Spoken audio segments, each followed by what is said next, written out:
स्वागत है दोस्तों नई क्लास में।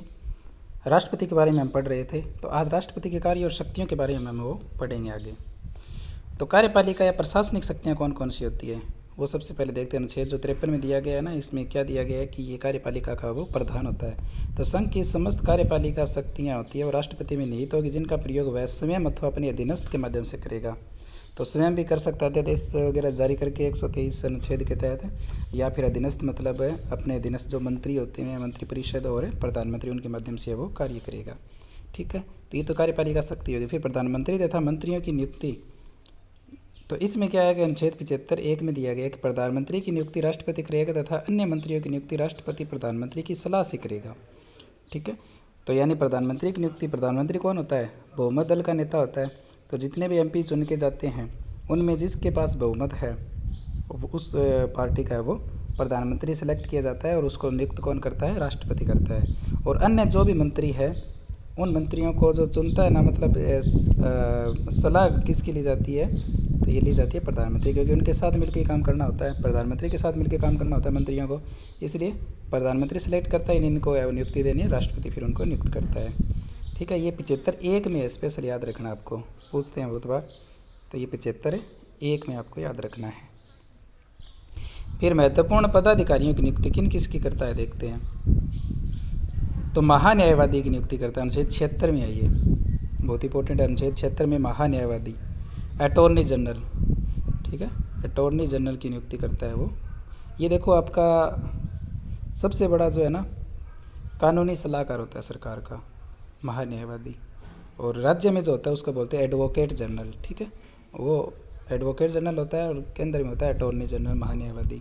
नियंत्रण है महालेखा परीक्षक जो केग, तो उसका जो प्रमुख होता है उसको नियुक्त करता है 148 के तहत, बहुत इंपॉर्टेंट है 148। इसके अलावा राज्यपाल की नियुक्ति करता है 155 के तहत। राज्यपाल को तो अलग से पढ़ेंगे तो उसमें सारी आ ही जाएंगे आर्टिकल, सारा राज्यपाल से संबंधित है वो। बाकी इतना याद रखना 155 में इसकी नियुक्ति संबंधित है। ठीक है, 155। राष्ट्रपति के हमने पढ़े थे ना, अपने 52 से लेकर के 62 तक तो लगातार पढ़े थे। फिर हमने 65 पढ़ा था, 70 पढ़ा था, और बहुत सारे आर्टिकल पढ़े थे, 101, 111 है ना, 108, तो सारे राष्ट्रपति से संबंधित पढ़े थे। वो पिछली क्लास नहीं लगाई है तो वो लगा लेना। तो नियंत्रण महालेखा परीक्षक की है वो तो 148 के तहत केग की, और राज्यपाल की नियुक्ति 155 के तहत। ठीक है, सर्वोच्च न्यायालय के न्यायाधीश की नियुक्ति 124, इसको ऐसे याद कर लो 124। तो एक है जो 24 घंटे ओपन रहता है, एक यानी सर्वोच्च कौन है? Supreme court. ठीक है, एक है जो 24 घंटे ओपन रहता है, तो सुप्रीम कोर्ट है। सुप्रीम कोर्ट का जो मुख्य न्यायाधीश होता है ना, उनकी नियुक्ति करता है ये। ठीक है, 124 के तहत आपको याद रखना है। उच्च न्यायालय के न्यायाधीश 217 में है, ये भी याद रखना आपको, 2-3 बार पढ़ोगे तो ये अनुच्छेद तो याद हो ही जाएंगे साथ में। निर्वाचन आयोग के अध्यक्ष और सदस्य की नियुक्ति 324 के तहत, इसको ऐसे याद कर लो।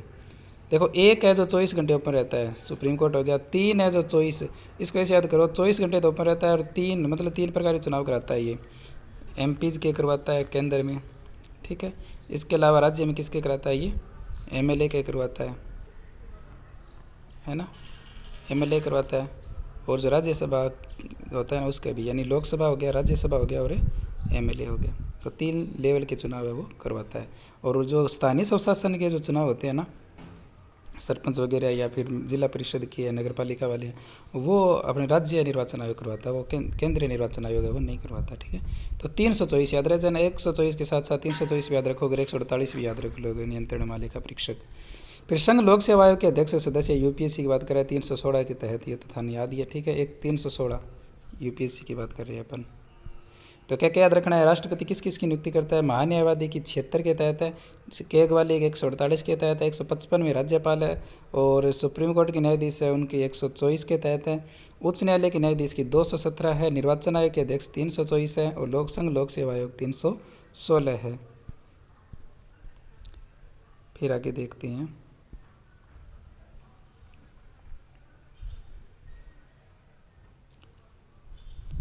राष्ट्रीय अनुसूचित जाति आयोग के अध्यक्ष व सदस्य की नियुक्ति 338 के तहत, और 338 कै में आ जाता है जनजाति आयोग। तो एससी आयोग है ना, वो तो आ जाता है 338, और 338 कै में आ जाता है एसटी आयोग। ठीक है, 338 का ये तो अलग से ही पूछ लेते हैं। राष्ट्रीय स्तर के समस्त आयोगों के अध्यक्ष और सदस्यों की नियुक्ति करती है। जितने भी आयोग होते हैं ना राष्ट्रीय स्तर के, उन सब के, सिर्फ महिला आयोग को छोड़ करके, ठीक है। महिला आयोग को जो अध्यक्ष होता है ना, उसकी नियुक्ति प्रधानमंत्री करता है, प्राइम मिनिस्टर करता है, ठीक है। बाकी जितने भी आयोग आप पढ़ते हैं उन सब के जो आयोग के अध्यक्ष हैं उनकी नियुक्ति और सदस्यों की नियुक्ति राष्ट्रपति ही करता है। केंद्रीय विश्वविद्यालयों के कुलपतियों की नियुक्ति करता है। केंद्रीय विश्वविद्यालय की बात करें, जैसे अपने अजमेर में है केंद्रीय विद्यालय, राजस्थान की बात करें तो केंद्रीय जो विद्यालय होते हैं ना, विश्वविद्यालय, यूनिवर्सिटी होती है केंद्रीय विश्वविद्यालय, उनके जो कुलपति होते हैं ना उनकी करता है, ठीक है। देखो कुल अधिपति की बात करें ना, वो तो राष्ट्रपति होता है, लेकिन कुलपति होती है ये, ठीक है, वाइस चांसलर बोलते हैं क्या, तो ये उनकी नियुक्ति करता है। कुल अधिपति राष्ट्रपति होता है, कुलपति जिनको ये सिलेक्ट करता है वो। जैसे राज्य के जो जितने भी यूनिवर्सिटीज़ है ना, उनका जो कुल अधिपति होता है वो राज्यपाल होता है, ठीक है, उनका राज्यपाल होता है, और कुलपतियों की नियुक्ति वो राज्यपाल करता है। तो वो कुलपति होते हैं, कुल अधिपति वो खुद होता है, ठीक है। फिर है राजदूत और उच्चायुक्त की नियुक्ति। तो किसी भी देश में हमारा राजदूत होता है, उच्चायुक्त होता है, उसकी नियुक्ति राष्ट्रपति करता है, बहुत इंपॉर्टेंट है।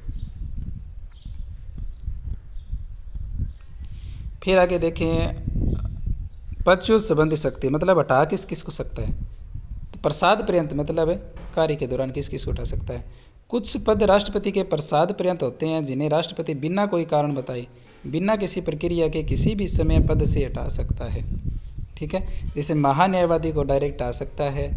इसके अलावा केंद्रीय मंत्री, केंद्र सरकार के जितने भी मंत्री हैं उनमें से किसी को भी हटाना चाहता है तो हटा सकता है, और राज्यपाल को भी हटा सकता है। तो ये प्रसाद पर्यंत होते हैं, मतलब राष्ट्रपति उनको सेलेक्ट करता है और उसके डायरेक्ट अंडर में होते हैं ये, ठीक है।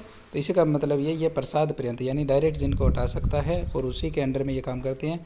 महान्यायवादी होता है अटॉर्नी जनरल, और केंद्रीय मंत्री यानी केंद्र सरकार जितने भी मंत्री है, चाहे रेल मंत्री, गृह मंत्री, विदेश मंत्री, शिक्षा मंत्री, उनको भी डायरेक्ट वो हटा सकता है।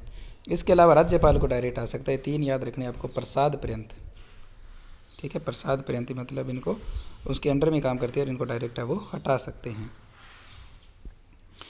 इसके अलावा फिर संसद के समावेदन पर, मतलब संसद इस प्रकार का कोई पेश करती है और वहाँ से पारित हो जाता है, उसके बाद किस किस को हटा सकता है। तो वो तो होता है सर्वोच्च न्यायालय के न्यायाधीश, उसको हटा सकती है, हटा सकता है राष्ट्रपति, संसद जब पारित कर दे, ठीक है, बहुमत के साथ, तो उस सर्वोच्च न्यायालय के न्यायाधीश को हटा सकता है राष्ट्रपति। उच्च न्यायालय के न्यायाधीश को भी हटा सकते हैं, किसी भी राज्य में उच्च न्यायालय है उसके न्यायाधीश को हटा सकता है। और केग इसमें आता है, ठीक है, केग नियंत्रण मालिक का परीक्षक है, उसको डायरेक्ट नहीं हटाता, संसद के समावेदन पर वो हटाता है। मुख्य निर्वाचन आयुक्त को हटा सकता है संसद के समावेदन पर, और राज्य निर्वाचन आयुक्त, ठीक है, नियुक्ति राज्यपाल करता है लेकिन हटाता राष्ट्रपति है। ये इंपॉर्टेंट चीज़ है, मैंने अभी बताया आपको। राज्य निर्वाचन आयोग जो स्थानीय स्वशासन के चुनाव है वो करवाता है, तो उसको राज्यपाल नियुक्त करता है लेकिन हटाता कौन है, राष्ट्रपति। तो संसद के समावेदन पर ये इतनी चीज़ें हैं। तो डायरेक्ट है वो 3 चीज़ें हैं, वो याद रखनी है। और जो केग वाला है ना इसमें आता है, तो 3 है जिनको डायरेक्ट आ सकता है, प्रसाद पर्यंत, राज्यपाल हो गया, और वो आपका नियंत्रण वो मान्यवादी हो गया, राज्यपाल हो गया, और केंद्रीय मंत्री हो गए। इन तीनों को डायरेक्ट आ सकता है। और संसद के समावेदन पर, मतलब संसद है वो अनुमोदन करेगी बहुमत के साथ है कि इनको हटा दो, तो वो तो सर्वोच्च न्यायालय के न्यायाधीश है, उच्च न्यायालय के न्यायाधीश है, केग वाला है, मुख्य निर्वाचन आयुक्त है, राज्य निर्वाचन आयुक्त है। राज्य निर्वाचन आयुक्त स्पेशल याद रखना, इनको नियुक्त राज्यपाल करता है लेकिन हटाता राष्ट्रपति है, ठीक है। फिर आपका आता है सर्वोच्च न्यायालय के समावेदन पर, मतलब जांच के बाद सुप्रीम कोर्ट जांच करता है और उसके बाद अगर दोषी पाया जाता है तो वो किस किस को हटाता है। वो होता है संघ लोक सेवा आयोग के अध्यक्ष और सदस्य, यूपीएससी के, राज्य लोक सेवा आयोग के अध्यक्ष और सदस्य, नियुक्ति राज्यपाल करता है इनकी भी। तो ये दोनों इंपॉर्टेंट है, ठीक है। तो राज्य लोक सेवा आयोग जो आरपीएससी है उसके केंद्र राज्य में अपने राजस्थान में है जो, तो उसकी नियुक्ति है वो राज्यपाल करता है अध्यक्ष और सदस्यों की, लेकिन हटाता कौन है, हटाता राष्ट्रपति। हटाने की पावर है वो राज्यपाल के पास नहीं। राज्यपाल क्या कर सकता है, निलंबित कर सकता है, ये इंपॉर्टेंट चीज़ है। राज्यपाल निलंबित कर सकता है। निलंबित करने का मतलब होता है एक प्रकार से उसको कार्य से हटा देते हैं और उसकी जांच है वो चलती है। जांच कौन करता है, सुप्रीम कोर्ट करता है, और फिर दोषी पाया जाता है तो राष्ट्रपति हटाता है उसको, ठीक है। तो संघ लोक सेवा आयोग के अध्यक्ष सदस्य और राज्य लोक सेवा आयोग के अध्यक्ष सदस्य, केंद्र सरकार के समस्त कार्यपालिका संबंधी कार्रवाई राष्ट्रपति के नाम से की जाएगी, 77 में है ये, ठीक है। ये तो पढ़ी थी हमने साथ साथ, यानी राष्ट्रपति को साथ लेकर चलना है। जो भी कार्यपालिका कार्य करेगी वो सब राष्ट्रपति के नाम से की जाएगी। फिर है राष्ट्रपति मंत्रियों में कार्य के आवंटन है तो नियम बना सकेगा, ये भी आपका 77 में है। तो इतनी चीज़ें याद होगी। डायरेक्ट 3 को हटा सकता है और संसद के समावेदन पर ये ऊपर रहे, और सर्वोच्च न्यायालय की जांच के बाद यूपीसी और आरपीसी के अध्यक्ष और सदस्य हैं। तो अभी हमने प्रशासनिक शक्तियाँ पढ़ी राष्ट्रपति की, फिर पढ़ते हैं अपन विधायी शक्तियाँ। ये जो प्रशासनिक शक्तियाँ, विधायी शक्तियाँ, न्यायिक शक्तियाँ हैं, अलग अलग पूछते हैं कि कौन सी प्रशासनिक शक्ति है, इनमें से कौन सी है विधायी शक्ति है और कौन सी है वो न्यायिक शक्ति है। तो विधायी मतलब कानूनी, कानूनी कौन कौन शक्तियाँ हैं। तो 79 में दिया गया, संघ के लिए एक संसद होगी जो राष्ट्रपति तथा 2 सदनों से मिलकर बनेगी। संसद लोकसभा, राज्यसभा और राष्ट्रपति तीनों से मिलकर है वो बनती है, ठीक है। 79 में है, तो इसे याद रखना है, से रे ला 79, 80 और 81। तो से संसद होगी, रे से राज्यसभा होगी और ले से लोकसभा होगी। तो सरला एक साथ याद रखना, 79, 80 और 81, ठीक है। तो 79 में दिया गया, संघ के लिए संसद होगी जो राष्ट्रपति तथा दोनों सदनों से मिलकर बनती है, ठीक है। और फिर 17 आहूत करना, 17 अवसान करना तथा लोकसभा का विघटन करना, ये 85 में दिया गया है। बहुत इंपॉर्टेंट। देखो 86 भी इंपॉर्टेंट है, संदेश भेजना, वो भी पूछते हैं कौन सी शक्ति है ये, प्रशासनिक शक्ति है, विधायी या कानूनी शक्ति है या फिर न्यायिक शक्ति है, ठीक है, वो भी पढ़ेंगे। तो 85 में दिया गया, 17 आहूत करना मतलब बुलाना, 17 अवसान करना, ठीक है, गैप दिया जाता है। और लोकसभा का विघटन करना, जो विघटन की जाती है, विघटन किया जाता है लोकसभा का। तो ये सारी शक्ति राष्ट्रपति में निहित है और ये 85 में है, ठीक है। अब देखते हैं आगे। तो 70 देख लो, साल में है ना वो 3 सत्र होते हैं। पहला होता है बजट सत्र, जो दूसरे से 5वें महीने तक यानी 4 माह का होता है, और दूसरा जो सत्र होता है वो 3 माह का होता है, और चौथा होता है वो शीतकालीन सत्र 2 माह का होता है। पहले उसको बोलते हैं बजट सत्र, फिर मानसून सत्र आता है बीच वाला, और फिर शीतकालीन सत्र होता है वो लास्ट वाला होता है, ठीक है। और ये जो 1, 6 और 10 वाला ये जो महीने होते हैं ना, ये सत्र अवकाश कहलाता है, ठीक है। जैसे हम कहते हैं ना कि संसद अगर 70 में नहीं हो तो राष्ट्रपति अध्यादेश जारी करता है, तो वो यही काल होता है, ठीक है। तो ये आपको याद रखना, पहला 4 माह, सॉरी हाँ 4 माह का होता है, पहला बजट सत्र, फिर 3 का मानसून सत्र, और फिर शीतकालीन सत्र 2 माह का होता है। 3 सत्र होते हैं साल में, याद रखनी है। फिर संसद के 2 सत्रों के बीच 6 माह से अधिक अंतराल है वो नहीं होना चाहिए, किसी भी स्थिति में 6 माह से अधिक अंतराल है वो नहीं हो सकता। ये बेसिक सा क्वेश्चन है, पूछ लेते हैं। फिर संदेश भेजना 86, जो मैंने अभी बताया आपको, तो ये कानूनी शक्ति है, विधायी शक्ति है। बहुत बार पूछा गया एग्जाम में क्वेश्चन कि आर्टिकल 86 के तहत राष्ट्रपति संसद को संदेश भेज सकता है, ये किस प्रकार की शक्ति है, प्रशासनिक शक्ति है, विधायी या कानूनी शक्ति है, या न्यायिक शक्ति है। तो हम कहेंगे कानूनी या विधायी शक्ति है। फिर आरंभिक अभिभाषण देना, ये 86 में, ये भी इसकी विधायी शक्ति है, ठीक है। आरंभिक अभिभाषण देना, तो ये देखो कब कब दिया जाता है अभिभाषण, मतलब है पहले जो दिया जाता है वो। तो अभिभाषण है एक नई लोकसभा के गठन पर होता है और एक बजट सत्र के शुरू में होता है, 2 बार होता है, ठीक है। बजट सत्र जो पहला स्तर होता है, बीच वाला मानसून, लास्ट वाला शीतकालीन होता है। तो बजट सत्र के शुरू में किया जाता है ये अभिभाषण, और नई लोकसभा के गठन पर है वो होता है अभिभाषण, ठीक है। ये राष्ट्रपति देता है, लेकिन लिखता कौन है, मंत्रिपरिषद ही लिखती है। और जब ये अभिभाषण देता है राष्ट्रपति, उसके बाद एक धन्यवाद प्रस्ताव आता है, ठीक है। धन्यवाद प्रस्ताव पारित होना जरूरी है। अगर धन्यवाद प्रस्ताव पारित नहीं हुआ तो है वो मंत्रिपरिषद निरस्त हो जाती है, ठीक है, नई मंत्रिपरिषद बनानी पड़ती है। इसका धन्यवाद प्रस्ताव पारित न होने का मतलब ये है कि मंत्रिपरिषद में है वो सांसदों को विलीन नहीं है, ठीक है। तो धन्यवाद प्रस्ताव पारित होना जरूरी है, इसके बाद है वो लाया जाता है अभिभाषण के बाद। ओके,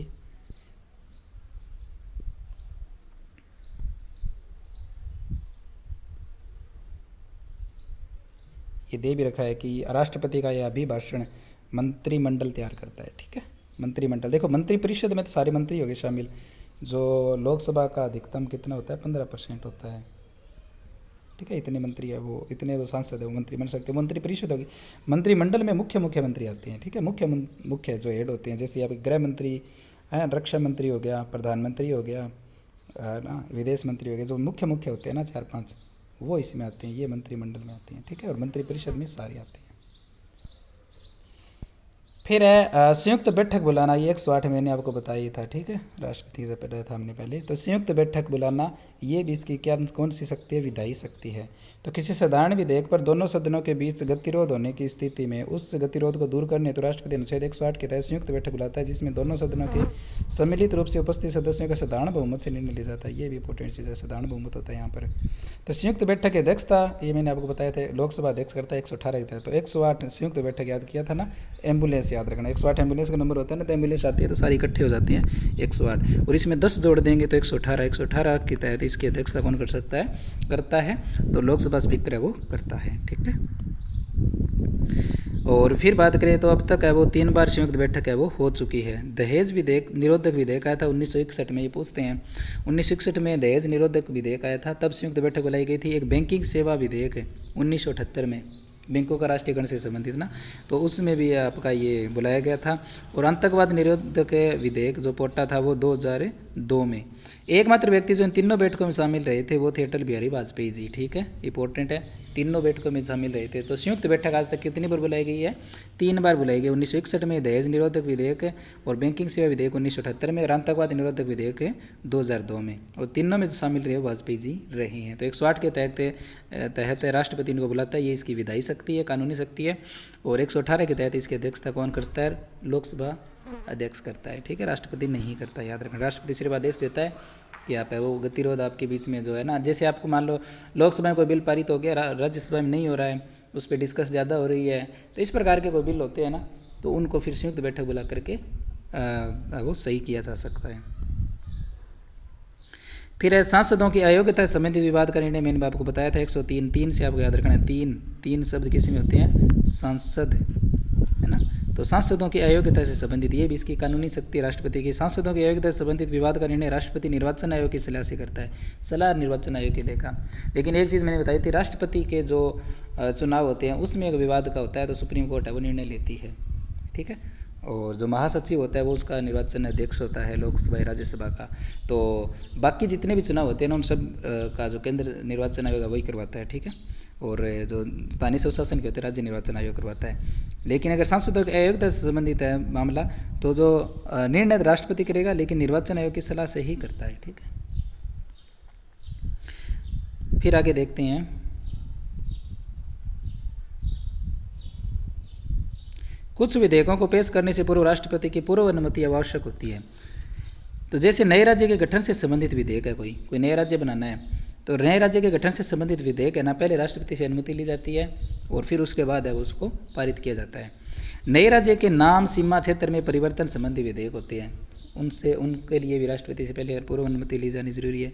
धन विधेयक है और वित्त विधेयक है। कई बार क्वेश्चन आता है ना कि धन विधेयक दोनों सदनों से पारित होने के बाद राष्ट्रपति के पास जाता है तो उसमें क्या निर्णय होता है, या राष्ट्रपति क्या निर्णय ले सकता है? तो उसमें ऑप्शन आता है पुनर्विचार के लिए भेज सकता है, उसको पारित कर देता है यानी उस पर साइन कर देता है, उसको निरस्त कर देता है। तो इसमें क्या चीज़ है वो सिलेक्ट होती है, या उसमें कौन सा ऑप्शन सही होगा? तो वो होता है आपका इस पर साइन करता है, क्योंकि उसके पूर्व अनुमति से ही पेश किया गया था और पारित होने के बाद जब राष्ट्रपति के पास आए तो राष्ट्रपति उस पर साइन करेगा ही करेगा, ठीक है। उसको न तो पुनर्विचार के लिए भेजेगा और न उसको निरस्त करेगा, ठीक है, उस पर साइन करेगा ही करेगा, ये ऑप्शन सही होता है। तो धन विधेयक और वित्त विधेयक, तो धन विधेयक तो वो होते हैं जिसमें टैक्स वगैरह से संबंधित होता है, यानी धन आता है इसमें। वित्त विधेयक है जहाँ पर खर्चा लगाना होता है, सरकार कहती है ना कि रेलवे के लिए हम इतना वित्त है वो पारित करते हैं, तो वो होते हैं वित्त विधेयक। और धन विधेयक में किसी टैक्स से संबंधित है, किस पे कितना टैक्स लगाना है, ठीक है। तो धन में धन आता है इसे याद कर लो, और वित्त में वित्त हो जाता है। तो याद रखना ये जो 4 प्रकार के हैं ना, इसमें पूर्व राष्ट्रपति की पूर्व अनुमति जरूरी है, ठीक है। नए राज्य गठन से संबंधित या राज्य का कोई नाम चेंज करना है, सीमा चेंज करनी है, उससे संबंधित है। धन विधेयक और वित्त विधेयक है तो राष्ट्रपति की पूर्व अनुमति से ही पेश किए जाते हैं। और इसके अलावा फिर 111 आपको पता ही है, 1-1-1 है ना, पहले लोकसभा मान लो, राज्यसभा और फिर राष्ट्रपति के पास जाता है, ठीक है। तीनों विधेयक जो विधेयक है वो 3 स्टेप होते हैं उसके। तो जो पारित विधेयक होते हैं उस पर राष्ट्रपति स्वीकृति प्रदान कर देता है और फिर वो क्या बन जाता है, एक्ट बन जाता है, कानून बन जाता है, ठीक है। फिर अगर बात करें आगे स्वीकृत अस्वीकृत से संबंधित, तो जो साधारण विधेयक होता है उसको स्वीकृत भी कर सकता है, अस्वीकृत भी कर सकता है और पुनर्विचार के लिए भी भेज सकता है राष्ट्रपति। लेकिन एक ये भी नियम है कि पुनर्विचार के लिए भेज दिया और फिर उसमें अगर कोई फेरबदल किया है संसद ने तो ठीक है, नहीं किया है फिर वापस आ गया ना, तब उस पर वो साइन करने ही करने होते हैं। ठीक है। फिर धन विधेयक है, उसको स्वीकृत करना होता है और अस्वीकृत कर सकता है, पुनर्विचार के लिए वो नहीं भेज सकता। ठीक है। और फिर संविधान संशोधन विधेयक है तो उसको स्वीकृत ही करना होता है। ठीक है। तो ये थोड़ा सा आपको याद रखना है, साधारण विधेयक, धन विधेयक और संविधान संशोधन विधेयक। फिर ये भी इंपॉर्टेंट है, 24वें संविधान संशोधन 1971 द्वारा अनुच्छेद 368 में यह प्रावधान कर दिया गया कि संविधान संशोधन विधेयक पर राष्ट्रपति अनिवार्य रूप से स्वीकृति देगा। ठीक है। ये अनिवार्य रूप से यहाँ पर है वो कर दिया गया था। तो यहाँ पर संविधान संशोधन विधेयक होता है, उस पर साइन है वो करता ही करता है राष्ट्रपति।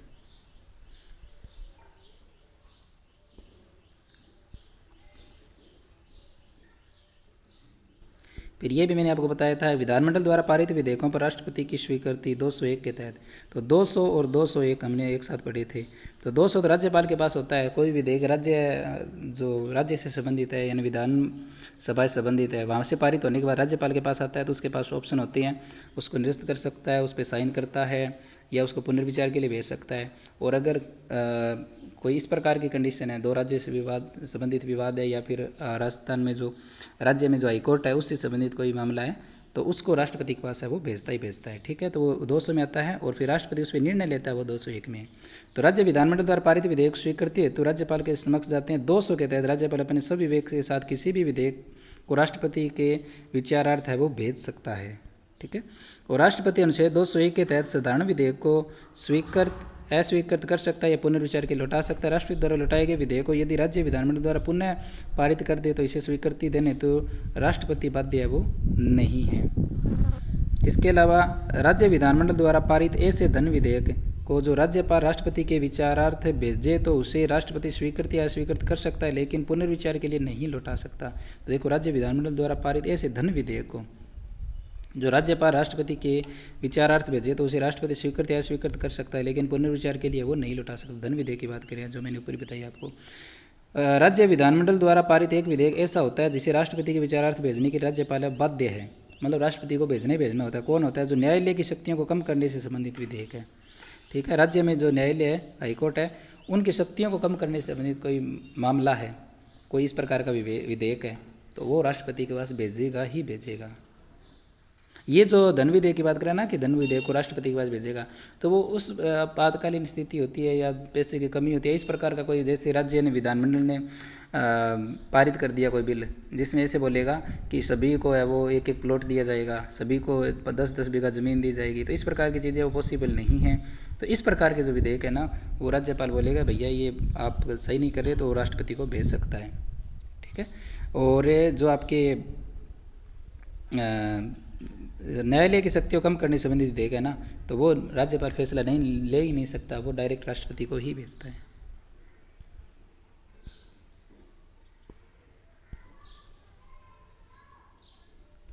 फिर राष्ट्रपति की जो विटो शक्ति है वो कौन कौन सी है देखते हैं अपन। संविधान में विटो शब्द का प्रयोग है वो नहीं किया गया है। ठीक है। तो विटो शक्ति कौन कौन सी है वो अपने पूछते हैं एग्जाम में। तो अंत्यातिक विटो, अंत्यातिक मतलब देखो नाम से पता चल रहा है, अब्सोल्यूट मतलब है अंत्यातिक, अंत कर देना। ठीक है, खत्म कर देना। तो अंत्यातिक विटो, तो राष्ट्रपति द्वारा किसी विधेयक को अस्वीकृत कर देना अंत्यातिक विटो कहलाता है। बिल्कुल, अंत कर देना, अस्वीकृत कर देना, याद रखना है बस। ठीक है। अंत्यातिक मतलब अंत कर देना। 1954 में राजेंद्र प्रसाद जी ने पेप्सू विनियम विधेयक पर इस विटो का प्रयोग है वो किया था। पेप्सू किसको बोलते थे? तो Patiala and east Punjab state union. तो ये जो पंजाब, हरियाणा और जो हिमाचल प्रदेश संयुक्त रूप से क्या कहलाता था? पहले पेप्सू कहलाता था। तो इससे संबंधित जो विधेयक आया था ना उसको राजेंद्र बाबू ने 1954 में वो अंत्यातिक विटो के तहत उसको खत्म कर दिया था। ठीक है। तो विटो पावर कौन कौन सी है ये भी पढ़ेंगे अपन। ये पहले पढ़ ली कि अंत्यातिक अंत कर देना, कोई ऐसा विधेयक जिसको राष्ट्रपति खत्म कर देता है, अस्वीकृत कर देता है, वो क्या कहलाता है? आपका अंत्यातिक विटो कहलाता है। कोई दिक्कत नहीं है इसमें। तो और पहली बार यूज़ किया था राजेंद्र बाबू ने जो पेप्सू एक्ट था उससे संबंधित। फिर है निलंबनकारी विटो, निलंबन करना। ठीक है। तो इसमें किसी विधेयक को राष्ट्रपति द्वारा पुनर्विचार के लिए लौटाना निलंबनकारी विटो का। निलंबन मतलब होता है एक प्रकार एक कुछ समय के लिए उस पर रोक लगा देना। ठीक है।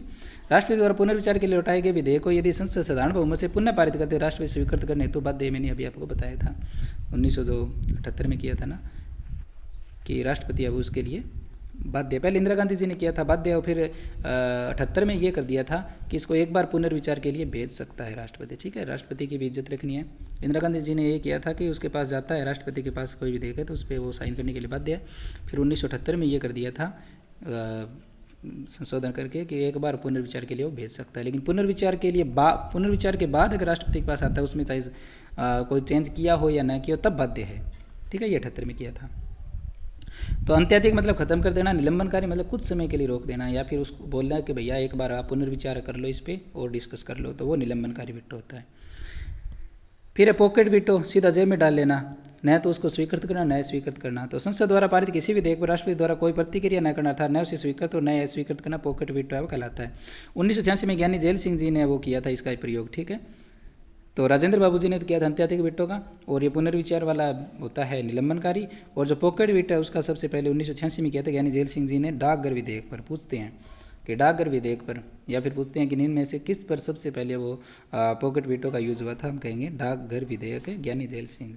ठीक है, तो याद रह जाएगा तीनों वीटो, अंत्याधिक खत्म कर देना, निलंबनकारी कुछ समय के लिए यानी पुनर्विचार के लिए भेज देना, और पॉकेट वीटो सीधा जेब में डाल लेना कि न तो मैं इस पर स्वीकृति देता हूँ न स्वीकृत करता हूँ। ये पॉकेट वीटो है जो 86 में ज्ञानी जेल सिंह जी ने उसका यूज किया था। फिर अध्यादेश जारी करना बहुत इंपॉर्टेंट है, 123 के तहत आपको याद ही है ना। और एक को दो को आगे ले आएंगे और एक को पीछे ले आएंगे तो ये राज्यपाल का हो जाता है ना। तो 123 है वो अध्यादेश जारी करना। तो जब संसद है वो 70 महीना हो, मैंने आपको बताया 3 स्तर होते हैं साल में, और 4 माह का होता है और एक 3 का होता है एक 2 का। उसके अलावा जो माह है जहाँ पर 70 में नहीं हो संसद तब जारी किया जाता है। तब अति आवश्यक होने की स्थिति में संघ सूची अथवा समवर्ती सूची के किसी विषय पर राष्ट्रपति अध्यादेश जारी कर सकता है। देखो इंपॉर्टेंट चीज़ ये संघ सूची और समवर्ती सूची। संघ सूची मतलब संघ सूची में जो विषय है ना उन पे है वो जारी करता है राष्ट्रपति, ऐसा नहीं कि राज्य सूची पे जारी करेगा। जो राज्य सूची पे राज्य ही जारी करता है, और जो संघ सूची है उस पे केंद्र का अधिकार होता है, और समवर्ती सूची में दोनों जारी कर सकते हैं, केंद्र और राज्य। ठीक है, तो अध्यादेश जारी करता है राष्ट्रपति, और इस अध्यादेश को ये वही बल प्राप्त होता है जो संसद द्वारा बनाई गई किसी विधि को प्राप्त होता है। यानी संसद जैसे पारित करती है दोनों तो वही विधेयक को पारित करती है दोनों सदनों से, फिर राष्ट्रपति साइन करता है, तो वो उतना ही पावरफुल अध्यादेश होता है, उन्हीं के समान है वो कानून माना जाता है। ऐसा अध्यादेश न्यायिक समीक्षा का अधीन होगा, यानी इस पे जस्टिस रिव्यू वो किया जा सकता है, सुप्रीम कोर्ट जो करती है। यानी इस प्रकार का कोई अध्यादेश जारी कर दिया जो मूल अधिकारों का उल्लंघन करता हो या इस प्रकार की स्थितियों के संविधान का उल्लंघन करता हो, तो सुप्रीम कोर्ट उस पर वो डिसीजन ले सकती है। ऐसा अध्यादेश नए सत्र से शुरू होने से, यानी नया सत्र जब बैठेगा आगे, यानी जब सत्र में नहीं है तब तो अध्यादेश जारी किया जाता है, और जब सत्र बैठ गया तो उसके बाद देखो इस अध्यादेश नए सत्र के शुरू होने से 6 सप्ताह की अवधि तक बना रहता है, लेकिन संसद इस अवधि से पूर्व भी इसे समाप्त है वो कर सकती है। तो 6 सप्ताह तक तो बना ही रहता है, नई सदन बैठ गई तो अगर वो ऐसे कहे कि संसद की भैया इस पे वो काम हो गया है, या फिर कहें कि इस पे वो जो होना था निर्णय वो हो गया, या हम नया कानून है वो इस पे बनाएंगे डिस्कस करके बढ़िया से, तो उसको निरस्त कर सकती है। कोई अध्यादेश अधिकतम 6 माह या 6 सप्ताह की अवधि तक है वो रह सकता है। ठीक है, तो ये अध्यादेश की बात है। तो अध्यादेश एक विशेष कंडीशन में लिया जाता है, जैसे आप ऐसे मान लो कि मणिपुर में जो घटना हुई थी, और ऐसे मान लीजिए संसद है वो 70 में नहीं है, है ना, वो 70 में नहीं है, तो तुरंत निर्णय लेना था, तो इस प्रकार का कोई कानून बनाना है तो राष्ट्रपति वो डायरेक्ट अध्यादेश जारी करेगा और न्यायिक समीक्षा के अधीन होगा। और जब नया सत्र बैठता है तो उस पर नए कानून बनाना चाहता है ना, तो नए कानून बना सकती है संसद, और उसको अत्वाद निरस्त कर सकती है और नए पे डिस्कस कर सकती है, या फिर 6 सप्ताह तक वो लागू रहेगा और अधिकतम 6 माह तक है वो रह सकता है। तो हमने प्रशासनिक शक्तियाँ पढ़ ली, और जो कानूनी शक्तियाँ थी वो पढ़ ली, विधायी शक्तियाँ, और अब न्यायिक शक्तियाँ देखते हैं राष्ट्रपति की। तो सर्वोच्च न्यायालय से सलाह देना, तो ये 143 के तहत, ये न्यायिक शक्ति के तहत आता है। सुप्रीम कोर्ट का नाम यहाँ पर आ गया, तो न्यायिक शक्ति आपको याद रखनी है। तो किसी मामले पर राष्ट्रपति सर्वोच्च न्यायालय से सलाह ले सकता है। सर्वोच्च न्यायालय किसी मामले पर राष्ट्रपति द्वारा सलाह मांगे जाने पर सलाह देना तो बाध्य नहीं, और नहीं राष्ट्रपति सर्वोच्च न्यायालय देगी सलाह को मानने तो बाध्य। तो दोनों ही अपनी अपनी जगह सुप्रीम है। सुप्रीम कोर्ट है वो कहता है मैं बड़ा हूँ, राष्ट्रपति कहता है मैं बड़ा हूँ क्योंकि मैं देश का पहला नागरिक हूँ। तो दोनों ही अपनी अपनी जगह पावर का है वो दोनों अपनी अपनी पावर का है वो यहाँ पर यूज़ कर रहे हैं। तो राष्ट्रपति है वो उनसे सलाह लेगा सुप्रीम कोर्ट से, और सुप्रीम कोर्ट जब सलाह देता है तो उसको राष्ट्रपति मानने के लिए बाध्य नहीं है।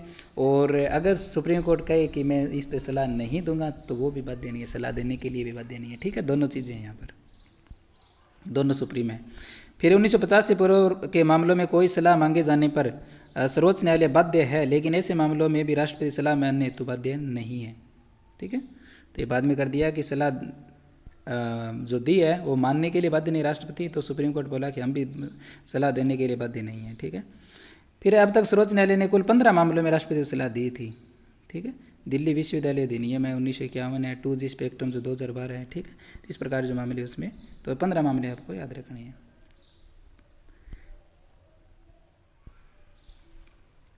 फिर आती है राष्ट्रपति की क्षमादान की शक्ति। तो हमने पढ़ी थी 72 में, बहुत ही इंपॉर्टेंट है। 61 में तो राष्ट्रपति को हटा रहे थे, और 72 जो महाभियोग प्रक्रिया थी, और 72 आपको याद रखनी है क्षमादान की शक्ति। और 62 में क्या था, 62 में यही था ना कि इसके जो चुनाव से संबंधित विवाद का मामला सुप्रीम कोर्ट करेगा। ठीक है, सॉरी 71, 62 तो ये भी आपको याद रखना है। 72 में क्या क्षमादान की शक्ति, तो राष्ट्रपति की क्षमादान की शक्ति के तहत वह निम्न 5 प्रकार की क्षमादान शक्तियों का प्रयोग कर सकता है। ये बहुत इंपॉर्टेंट है। तो ये न्यायिक शक्ति के तहत आता है क्षमादान की शक्ति जो 72 है। पूछ सकता है कि आर्टिकल जो 72 है क्षमादान की शक्ति राष्ट्रपति की, वो किसके तहत आती है, न्यायिक शक्ति के तहत आती है। तो इसमें कितने प्रकार की है वो शक्तियाँ हैं राष्ट्रपति के पास क्षमादान की, तो वो देखते हैं, बहुत इंपॉर्टेंट है। सबसे पहले पूर्ण क्षमादान, यानी पूर्णतः माफ़ कर देना। तो इसके तहत किसी व्यक्ति को पूर्णतः सजा मुक्त या अपराध मुक्त कर दिया जाता है, अर्थात राष्ट्रपति द्वारा पूर्ण क्षमा दान कर दिए जाने के बाद वह व्यक्ति पूर्णतः सजा मुक्त है वो हो जाता है। जैसे ऐसे मान लो कोई मामला है इस प्रकार का, और उसमें उसको जेल में रहते हुए काफ़ी टाइम हो गया, 30-35 साल हो गए। ठीक है, कोई हत्या वगैरह का मामला है, 30-35 साल हो गए, और उसको फिर राष्ट्रपति बोलेगा भैया काफ़ी रह लिया और इसको छोड़ दो, तो छोड़ देते हैं। ठीक है, तो इस प्रकार के जो मामले होते हैं वो पूर्ण क्षमादान की है वो शक्ति है। फिर लघुकरण, लघुकरण नाम से पता चला कम कर देना। इस शक्ति के तहत सजा की प्रकृति में परिवर्तन करते हुए सजा को कम किया जाता है। इंपॉर्टेंट ये चीज़ें प्रकृति में चेंज किया जाता है यहाँ पर। ये परिहार और लघुकरण में बहुत इंपॉर्टेंट है, अंतर निकालना है आपको। तो लघुकरण का मतलब होता है सजा को कम लघु कर देना। देखो सजा को छोटी कर देना, इसे याद रखना है। सजा को कम करना नहीं, सजा को छोटी करना। लघु, लघु का मतलब छोटा करना होता है ना, तो लघुकरण मतलब है छोटा कर देना, प्रकृति में चेंज करना। जैसे मृत्युदंड को है वो आजीवन कारावास में बदल देना, तो ये लघुकरण हो गया। तो लघुकरण का मतलब है सज़ा छोटी करना नहीं, लघुकरण का मतलब वो टाइम पीरियड छोटा करना नहीं है। लघुकरण का मतलब होता है सज़ा को छोटा करना। ठीक है, सज़ा बड़ी है उसको छोटा कर दिया जाता है। तो पूर्ण क्षमादान पढ़ लिया, लघुकरण पढ़ लिया हमने। फिर परिहार इंपॉर्टेंट है। सज़ा की प्रकृति में परिवर्तन किए बिना सज़ा कम कर देना। परिहार, इतनी बड़ी सज़ा थी इसको काट के इतना कर दिया, तो ये टाइम कम करना, ठीक, प्रकृति में चेंज नहीं कर रही। 10 वर्ष के कठोर कारावास को 5 वर्ष के कठोर कारावास में बदलना, ये परिहार है। ठीक है, शब्दों का खेल है। तो इंपॉर्टेंट चीज़ ये है, जो लघुकरण है, लघु मतलब छोटा करना, सज़ा को छोटा कर दिया जाता है। और बिहार में टाइम पीरियड को, प्रकृति चेंज नहीं करते, टाइम पीरियड को है वो कम कर दिया जाता है। फिर विराम, अपराधी की तत्कालीन परिस्थिति को ध्यान में रखकर सज़ा को कम करना या स्थगित करना, विराम देना। विराम मतलब निलंबन, एक प्रकार से टाइम पीरियड, कुछ टाइम पीरियड के लिए वो बंद कर देना। जैसे गर्भवती महिला की सज़ा को कम करना या स्थगित करना। ठीक है, तो ये विराम है। तो विराम मतलब इस प्रकार की कोई कंडीशन है, तत्कालीन स्थिति है, उस टाइम है, उसको कुछ टाइम के लिए रोक देना, ये विराम है वो विराम की शक्ति वो कहलाती है समाधान की शक्ति। फिर पर विलंबन, तो सज़ा के निष्पादन पर अस्थायी रूप से रोक लगाना। तो मान लो कोई ऐसा मामला है जिसमें किसी व्यक्ति को वो फांसी की सज़ा सुना दी गई है, लेकिन बाद में इस प्रकार के कोई क्ल्यू मिले हैं कि वो दोषी है ही नहीं, तो इस प्रकार के होते हैं ना, उसको पर विलंबन कहते हैं। उसमें पर विलंबन लगाया जा सकता है और उस पर बढ़िया से बोले कि बढ़िया दोबारा वो जांच करो, तो सज़ा के निष्पादन पर अस्थायी रूप से वो रोक लगा दी जाती है। ठीक है, तो चारों चीज़ें याद होगी ना।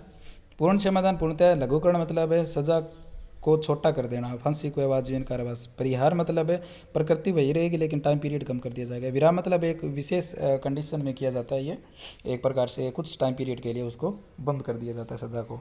और फिर पर विलंबन का मतलब होता है कि सज़ा के निष्पादन पर अस्थायी रूप से वो रोक लगा दी जाती है।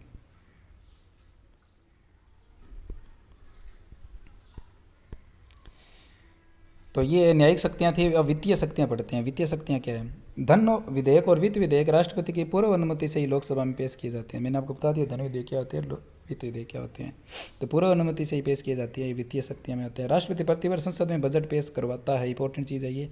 112 के तहत, याद है ना, 112, 111 हमने पढ़ा था और 112 उसके आगे वाला, ये बहुत इंपॉर्टेंट है। किससे संबंधित है? बजट से संबंधित है। तो संसद में बजट पेश करवाता है। देखो बजट यूज नहीं किया शब्द, उसमें किया गया वार्षिक वित्तीय विवरण संविधान में। तो वार्षिक वित्तीय विवरण है वो प्रस्तुत करवाता है, इंपॉर्टेंट चीज़ ये करवाता है, ठीक है। कौन करवाता है? राष्ट्रपति करवाता है। तो ये कोई भी मंत्री है वो पढ़ सकता है वैसे तो, लेकिन वैसे वित्त मंत्री है वो पढ़ता है, ठीक है। तो याद रखना आपको, वित्तीय शक्तियों में आता है ये।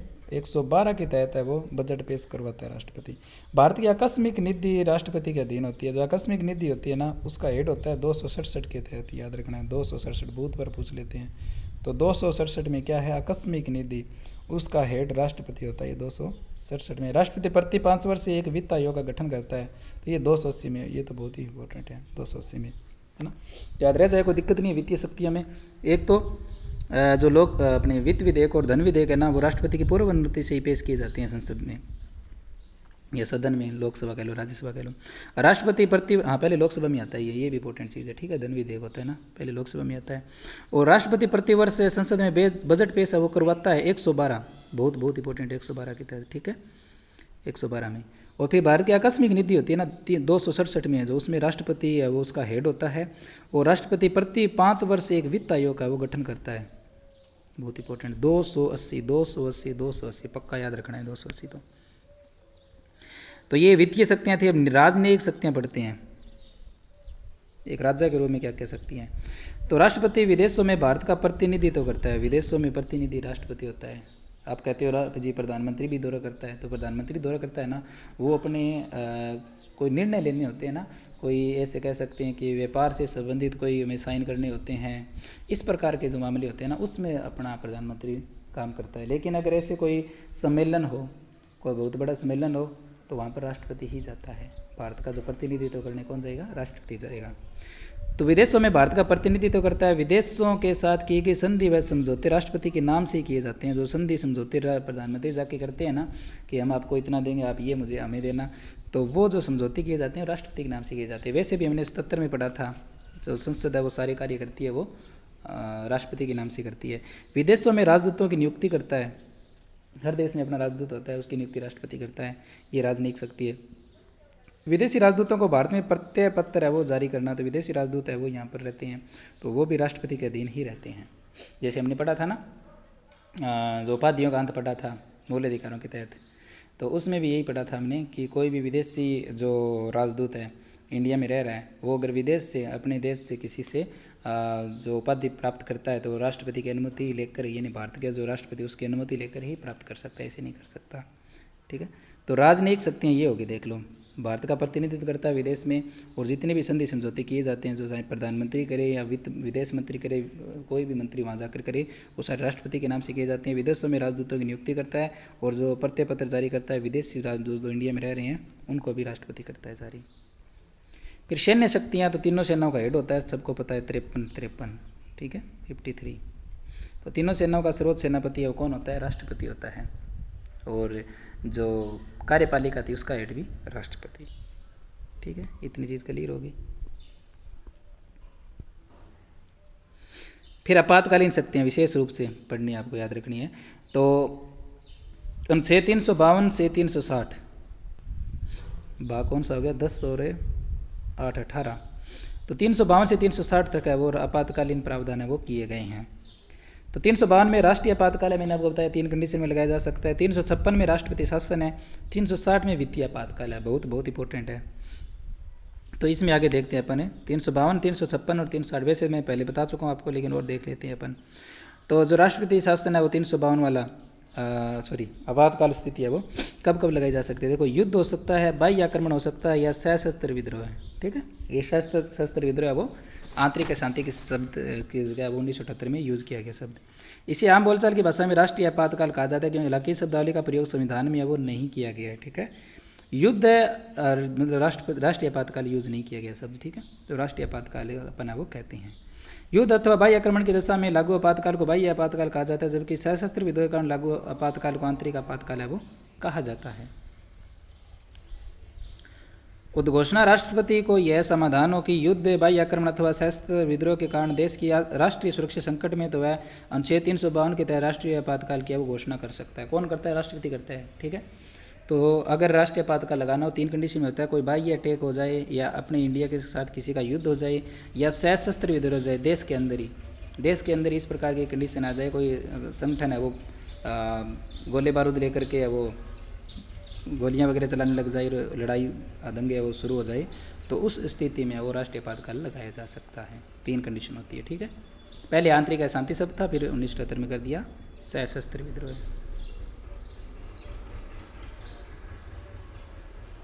और इसकी घोषणा कौन करता है? राष्ट्रपति करता है। फिर ऐसी युद्ध घोषणा वास्तव में घटना घटित होने पर अथवा उसकी आशंका नाम पर भी की जा सकती है। ये इंपॉर्टेंट चीज़, आशंका मात्र, क्योंकि अभी हम पढ़ेंगे कि राष्ट्रपति शासन 56 वाला है ना, 356 वाला, वो आशंका के आधार पर नहीं लगाया जा सकता, और इसमें और उसमें काफ़ी अंतर है। ठीक है, तो वो ये राष्ट्रीय आपातकाल है, वो आशंका के आधार पर भी लगाया जा सकता है।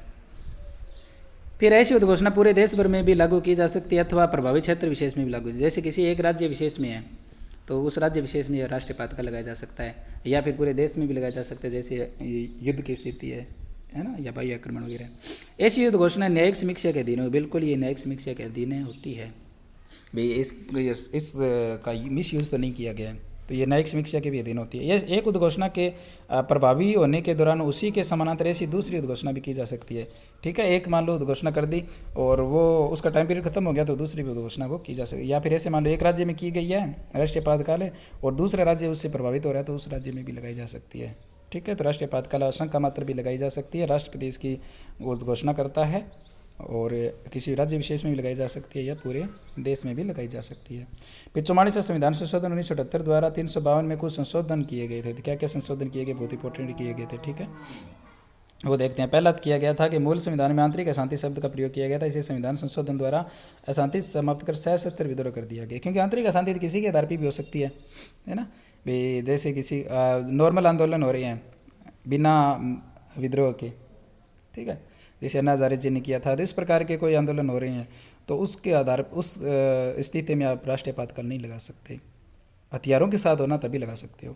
इसी संशोधन द्वारा प्रावधान कर दिया गया कि ऐसी घोषणा मंत्रिमंडल के लिखित परामर्श के आधार पर, देखो राष्ट्रपति डायरेक्ट फैसला नहीं ले सकता, जो मंत्रिमंडल होता है ना, कैबिनेट मंत्री या मुख्य जो मंत्री होते हैं, हेड जो होती है केंद्र में, वो लिख करके देते हैं ना, या वो जो परामर्श देते हैं वो लिखित है। देखो लिखित परामर्श के आधार पर वो कहते हैं बिल वास्तव में ऐसी कंडीशन है, इस प्रकार का वो माहौल बना हुआ है, और हम लिख के देते हैं, और आप है वो राष्ट्रीय आपातकाल लगाइए, तब लगाया जाता है। ठीक है, इसकी सिफारिश है वो जरूरी है। मूल संविधान में इस घोषणा के लिए 2 माह का प्रावधान था। इस संशोधन द्वारा 2 माह की अवधि को घटाकर 1 माह कर दिया गया, अर्थात यह उद्घोषणा 1 माह की अवधि के लिए परिवर्तन में रहेगी। तो 1 माह तक अधिकतम है वो लगाया जा सकता है, और फिर अगर कंडीशन नहीं सुधरी है तो वापस से वो घोषणा की जा सकती है। ठीक है, मतलब एक बार के लिए 1 माह के लिए ही रहेगा, और फिर दोबारा लगाना हो तो दोबारा लगा सकता है राष्ट्रपति। ठीक है, तो 1978 में ये चीज़ चेंज की गई थी, सशस्त्र विद्रोह है। इसके अलावा मंत्रिमंडल से सलाह लेना ज़रूरी है, और इसके अलावा 1 माह तक लागू रहेगा ये। ठीक है,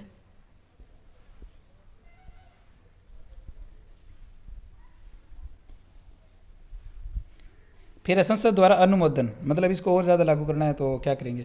तो उद्घोषणा की तिथि से 1 माह की अवधि में संसद के दोनों सदनों द्वारा विशेष बहुमत, एक विशेष बहुमत यहाँ पर सामान्य नहीं है, विशेष बहुमत तो क्या होता है कि सदन के कुल सदस्य संख्या का बहुमत है तथा उपस्थित एवं मतदान करने वाले सदस्यों का 2/3 बहुमत से इसे अनुमोदित कर दे, तो यह आपातकाल अनुमोदन की तिथि से 6 माह की अवधि के लिए बढ़ जाता है।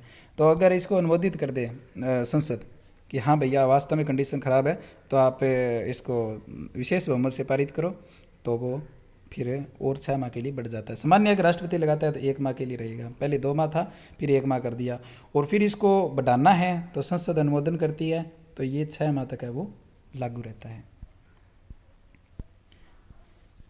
फिर 6 माह की अवधि की समाप्ति से पूर्व इसे संसद द्वारा पुनः अनुमोदित कर दिए जाने पर यह पुनः 6 माह की अवधि के लिए बढ़ जाता है। जैसे मान लो 1 माह के लिए रहता है, राष्ट्रपति ने लगाया, तो फिर संसद ने अनुमोदन किया तो 6 माह के लिए हो गया, फिर 5 माह जैसे कंप्लीट हुए, फिर भी स्थिति नहीं सुधरी तो उसको दोबारा अनुमोदित किया जाता है, फिर वापस 6 माह के लिए लग जाता है। ठीक है, इस प्रकार प्रति 6 माह से संसद द्वारा विशेष बहुमत से अनुमोदित किए जाने पर इस आपातकाल को अनिश्चित काल, इंपॉर्टेंट है, जो राष्ट्रपति शासन पढ़ेगा 356 में, वो अनिश्चित काल के लिए नहीं, यहाँ पर अनिश्चित काल है, याद रखना है।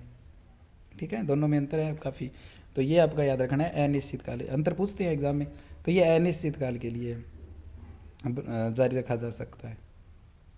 ठीक है, और एक आशंका के आधार पर लगाया जा सकता है ना, ये काफ़ी अंतर है इसमें।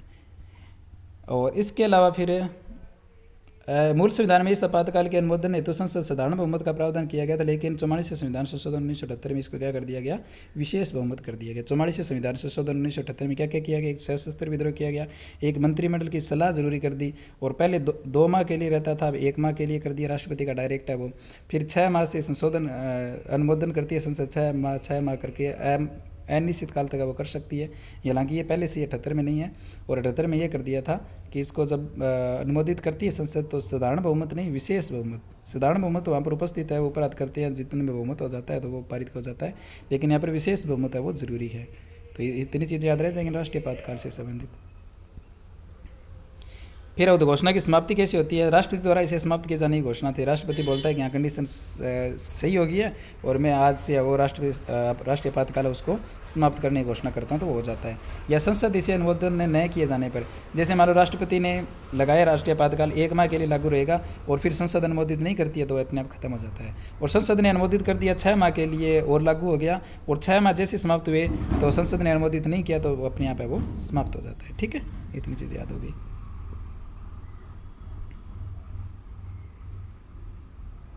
फिर 44 संविधान संशोधन 78 द्वारा आपातकाल को समाप्त करने की शक्ति लोकसभा को दी गई, जिसके तहत सदन के कम से कम 1/4 सदस्यों की मांग, देखो मांग होनी चाहिए यहाँ पर, 1/4 सदस्यों की मांग पर राष्ट्रपति द्वारा बुलाई गई लोकसभा की विशेष बैठक 108 के तहत विशेष बैठक, लोकसभा विशेष बैठक है, सुनते नहीं है, लोकसभा की विशेष बैठक है। यदि लोकसभा का सत्र चल रहा है तो लोकसभा अध्यक्ष द्वारा बुलाई गई विशेष बैठक में इस आपातकाल को समाप्त करने के प्रस्ताव को साधारण बहुमत से पारित कर दिए जाने पर यह आपातकाल समाप्त हो जाता है। देखो सत्र चल रहा है तब तो लोकसभा जो अध्यक्ष होता है ना वो सत्र को बुलाता है, और सत्र नहीं चल रहा है तो राष्ट्रपति है वो सत्र बुलाता है। ठीक है, जैसे हमने पढ़ा था ना सत्र को आहूत करना है ना, वो राष्ट्रपति की शक्ति होती है। इस आपातकाल समाप्त करने के लिए प्रस्ताव को साधारण बहुमत से पारित कर दिए जाने पर यह आपातकाल समाप्त हो जाता है। यहाँ पर साधारण बहुमत देखो, अनुमोदन करने के लिए विशेष बहुमत चाहिए जो 1978 में चेंज किया था, इसको अनुमोदन करना है यानी 6 माह के लिए और बढ़ाना है तब विशेष बहुमत चाहिए, लेकिन समाप्त करना है तो साधारण बहुमत, इंपॉर्टेंट चीज़ है। तो जैसे राष्ट्रीय शासन राष्ट्रीय आपातकाल लगा है और इसको समाप्त करना है तो लोकसभा के कम से कम 1/4 सदस्यों के साइन होने चाहिए। लोकसभा के जितने सदस्य हैं उनमें से 1/4 सदस्यों के साइन होने चाहिए। वो लिख करके राष्ट्रपति को देंगे, राष्ट्रपति बोलेगा भी सत्र बुलाओ, अगर सत्र में है तो लोकसभा अध्यक्ष को देंगे तो लोकसभा अध्यक्ष है वो सत्र बुलाएगा, और फिर साधारण बहुमत से पारित किया जाएगा कि राष्ट्रीय आपातकाल को समाप्त किया जाए, और समाप्त वो हो जाएगा। ठीक है, फिर प्रभाव क्या क्या देखिए, कार्यपालिका संबंधी प्रभाव 353। तो इस आपातकाल की दशा में केंद्र की कार्यपालिका शक्ति का विस्तार राज्यों तक हो जाता है, अर्थात अब राज्य सरकार केंद्र के निर्देशों के अनुसार कार्यपालिका शक्ति का प्रयोग करती है। राज्य सरकारें भंग नहीं होती बल्कि शक्तिहीन हो जाती है। यहाँ पर इंपॉर्टेंट चीज़ ये है, अभी हम पढ़ेंगे ना आगे राष्ट्रपति शासन, उसमें ये भंग हो जाती है राज्य की जो सरकार है वो, लेकिन यहाँ पर भंग नहीं होती, शक्तिहीन हो जाती है, मतलब वो कार्य नहीं करती, कार्य केंद्र से ही किए जाएंगे। जैसे मान लो राष्ट्रीय आपातकाल लग गया तो राजस्थान में जो सरकार है, मुख्यमंत्री है, मंत्रिपरिषद है यहाँ की, वो एक प्रकार से निलंबित हो जाती है, उनके पास पावर नहीं रहती। निर्णय कौन लेता है, राज्यपाल लेता है, या उस केंद्र सरकार से डायरेक्ट है वो फैसले आते हैं। ठीक है, या फिर यहाँ के जो IAS अधिकारी है वो कंट्रोल करते हैं। ठीक है, पुलिस तो करती है और सेना करती है। तो प्रभाव क्या क्या रहते हैं, कार्यपालिका संबंधी प्रभाव 353। देखो 352 में हमने पढ़ा राष्ट्रीय आपातकाल, उसमें 3 कंडीशन थी राष्ट्रीय आपातकाल लगाया जा सकता है, और 1978 में जो संशोधन हुए थे वो भी पढ़ा हमने। और राष्ट्रपति जब लगाता है तो 1 माह के लिए रहता है, और फिर संसद द्वारा अनुमोदित किए जाने पर जो विशेष बहुमत कर दिया 1978 में 6 माह तक बढ़ सकता है। फिर समाप्त कैसे किया जा सकता है, राष्ट्रपति डायरेक्ट उद्घोषणा कर सकता है, या फिर बीच में समाप्त करना हो तो लोकसभा के 1/4 सदस्यों के साइन होने चाहिए, फिर राष्ट्रपति विशेष बहुमत बुलाता है और फिर वो पारित साधारण बहुमत से पारित होने पर समाप्त हो जाता है। 353 में दिया गया है कि इस पर क्या पर प्रभाव पड़ेंगे, कार्यपालिका संबंधित, यानी जो राज्य में जो कार्य करती है, तो जो केंद्रीय कार्यपालिका होती है ना उसका विस्तार हो जाता है राज्यों तक, तो राज्य की सरकार या वो उनके कंट्रोल में आ जाए। जैसे राष्ट्रीय आपातकाल मान लो 2 राज्यों में लगा है तो उन 2 राज्यों की सरकार है वो डायरेक्ट केंद्र के कंट्रोल में है वो आ जाती है। बस इतनी चीज़ याद रखनी है, 353 में है। तो 352 के तहत 353 है वो कार्यपालिका से संबंधित है, कार्यपालिका विस्तार हो जाता है केंद्रीय कार्यपालिका का। फिर विधायी प्रभाव 353 में 250 में है। तो इस आपातकाल की दशा में राज्य सूची के सभी विषय पर विधि बनाने की शक्ति संसद को प्राप्त हो जाती है। बेसिक सी बात है, कार्यपालिका जब वो केंद्र बन गई है राज्य की तो जो राज्य सूची के विषय उस पर कार्य जो निर्णय कौन लेगी, वही लेगी केंद्र सरकार ही। फिर है राज्य विधानमंडल समाप्त नहीं होता जबकि शक्ति हो जाती है, मैंने आपको बता ही दिया। संसद द्वारा राज्य सूची की, हालांकि जैसे भी राज्य राष्ट्रपति शासन वो राष्ट्रीय आपातकाल समाप्त होता है ना, उसके बाद वो वापस सत्ता में आ जाते हैं, ठीक है, राज्य सरकार। संसद द्वारा राज्य सूची के किसी भी विषय पर बनाया गया कानून आपातकाल की समाप्ति के 6 माह बाद तक प्रभावी रहता है, ठीक है। इसके अलावा 83 के तहत ऐसी स्थिति में लोकसभा का कार्यकाल एक बार में 1 वर्ष के लिए बढ़ाया जा सकता है, लेकिन यह अवधि आपातकाल के समाप्त होने के 6 माह तक है वो प्रभावी रहेगी।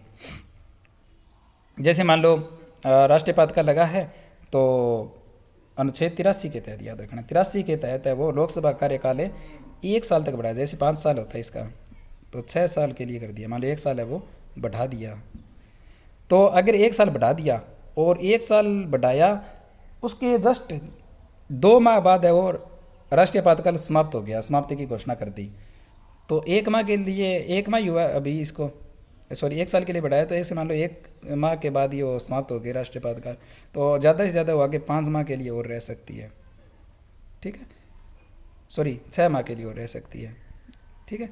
अधिकतम 6 माह के लिए समाप्ति के 6 माह तक है वो और रह सकती है, यानी पूरा 1 साल रहने की ज़रूरी नहीं है, इसको 1 साल तक नहीं रहेगी। 1 माह युवा उसको राष्ट्रीय आपातकाल लगने के बाद जो कार्यकाल बढ़ाया है वो, और राष्ट्रीय आपातकाल अब समाप्त हो गया तो 6 माह तक और रह सकती है, ठीक है, पूरा 1 साल है वो नहीं रहेगी। फिर वित्तीय प्रभाव, तो आपातकाल की दशा में राष्ट्रपति केंद्र और राज्यों के बीच से वित्तीय विवरण संबंधी प्रावधानों में आवश्यक परिवर्तन कर सकता है, ठीक है। कोई भी राज्य है वो अपना जो बजट पेश करता है तो उसमें कटौती कर सकता है, ठीक है, इस प्रकार के वो कंट्रोल है वो कर सकता है राष्ट्रपति। ये 354 में 353 में क्या था, जो केंद्रीय कार्यपालिका शक्ति का जो विस्तार है और राज्य सूची के जो विषय उस पर भी कानून कौन बनाएगा, केंद्र सरकार बनाएगी। और 354 में वित्तीय प्रभाव है, ठीक है, वित्त संबंधी फैसला वो भी राज्य नहीं ले सकता। फिर मूल अधिकारों पर प्रभाव 358 में, तो राष्ट्रपति द्वारा आपातकाल की घोषणा किए जाने पर अनुच्छेद 358 के तहत अनुच्छेद 19 स्वतः निलंबित हो जाता है। अनुच्छेद 19 से जो 6 प्रकार की स्वतंत्रता प्रदान करता है, इंपॉर्टेंट है, देखो 358 59 दोनों इंपॉर्टेंट है। तो 358 में क्या है कि राष्ट्रपति द्वारा आपातकाल की घोषणा किए जाने पर अनुच्छेद 358 के तहत 19 तो पूछते हैं कि राष्ट्रीय आपातकाल की स्थिति में कौन सा जो आपका मूल अधिकार है वह पूर्णतः या फिर स्वतः ही समाप्त हो जाता है, तो वो 19 है।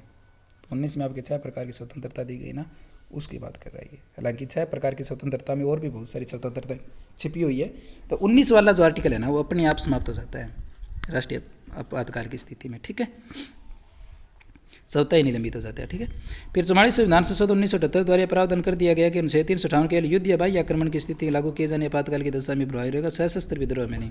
तो 1978 में ये भी चेंज किया गया कि जो 3 प्रकार से राष्ट्रीय आपातकाल लगता है, आपको पता है 352 के तहत है ना, तो उसमें जो सशस्त्र विद्रोह यानी आंतरिक अशांति कारण जो राष्ट्रीय आपातकाल लगा है उसमें 19 वाला है वो नहीं हटेगा, स्वतः निलंबित है वो नहीं होगा, ठीक है। उसमें राष्ट्रपति गाइडलाइन जारी करेगा कि आपके ये अधिकार छीने गए हैं, ठीक है, उसमें ये डायरेक्ट नहीं हटेगा 19 वाला।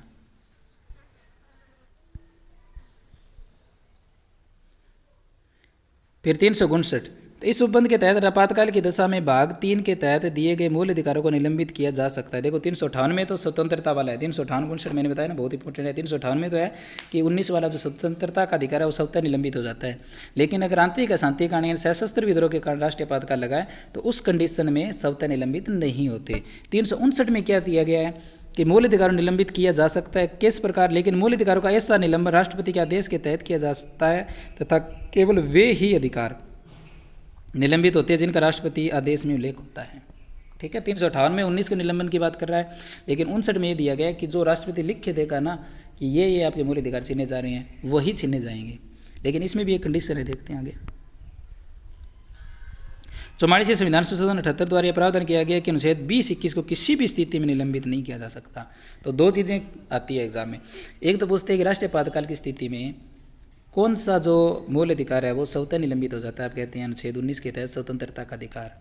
फिर पूछते हैं कि स्वतंत्रता का अधिकार है वो या अनुच्छेद 19 है वो कौन सी किस प्रकार की कंडीशन में राष्ट्रीय आपातकाल के जो लगा है 3 प्रकार से लगता है, उसमें किस प्रकार के राष्ट्रीय आपातकाल में वो नहीं था 19 वाला, तो हम कहेंगे आंतरिक अशांति या सशस्त्र विद्रोह के कारण। फिर पूछते हैं कि जो आपके कौन से अनुच्छेद है या कौन से आपके जो मूल अधिकार हैं वो आपके सब राष्ट्रीय आपातकाल की स्थिति में कभी भी समाप्त नहीं किया जा सकते। तो 20 और 21 वाला, तो 20 और 21 में वही है, गिरफ्तारी से संबंधित है जो अधिकार है वो, ठीक है।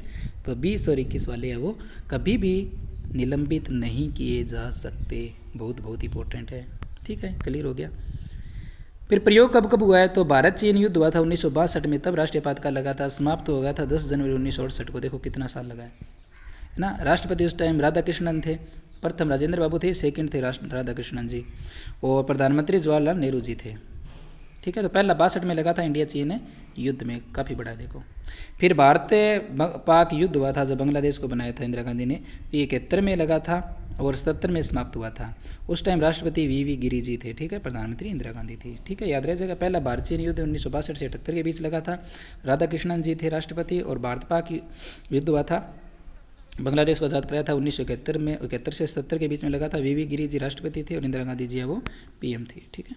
फिर आंतरिक अशांति कांड कब लगा था, तो उद्घोषणा 1975 को, 77 में समाप्त हुआ था, और फखरुद्दीन अली अहमद राष्ट्रपति जी थे और इंदिरा गांधी प्रधानमंत्री थी। ये जो सबसे ज़्यादा जो क्रिटिकल है, सबसे ज़्यादा जिसकी आलोचना की जाती है 75 वाला, यही है वो राष्ट्रीय आपातकाल। हम एक को ही पढ़ते हैं, हम ये सोचते हैं कि राष्ट्रीय आपातकाल आज तक है वो सिर्फ एक बार ही लगाया था, इंदिरा गांधी जी ने वो लगाया था, लेकिन वास्तव में वो पहले भी लग चुका है। देखो सबसे बड़ा तो ये है चाइना वाला जो, और बाद में फिर लगा था 71 में, और फिर लगा था 75 से 77, 2 साल लगा था, ये आंतरिक अशांति के कारण लगा था, ठीक है भाई। वो सरकार गिराई जा रही थी, है ना, और रेलों की हड़ताल हो गई थी, और फिर सेना को बोला गया कि आप भी हमारे पक्ष में हो जाए, यानी सरकार के खिलाफ हो जाओ। तो इस प्रकार की जो कंडीशन हुई, तब इंदिरा गांधी ने वो राष्ट्रीय आपातकाल है वो लगाया था। तो 3 बार है वो यूज हो चुका है, याद रह जाएगा। फिर है किसी राज्य का वैधानिक तंत्र विफल होने की दशा में उद्घोषणा, ये 356 में है। 352 वाला हमने पढ़ लिया, 353 को पढ़ लिया हमने, और 58-59 को पढ़ लिया, ठीक है, इतनी चीज़ें याद रखनी है। फिर है किसी राज्य का संवैधानिक तंत्र विफल होने की दशा में उद्घोषणा, ये राष्ट्रपति शासन की बात करें 356 में।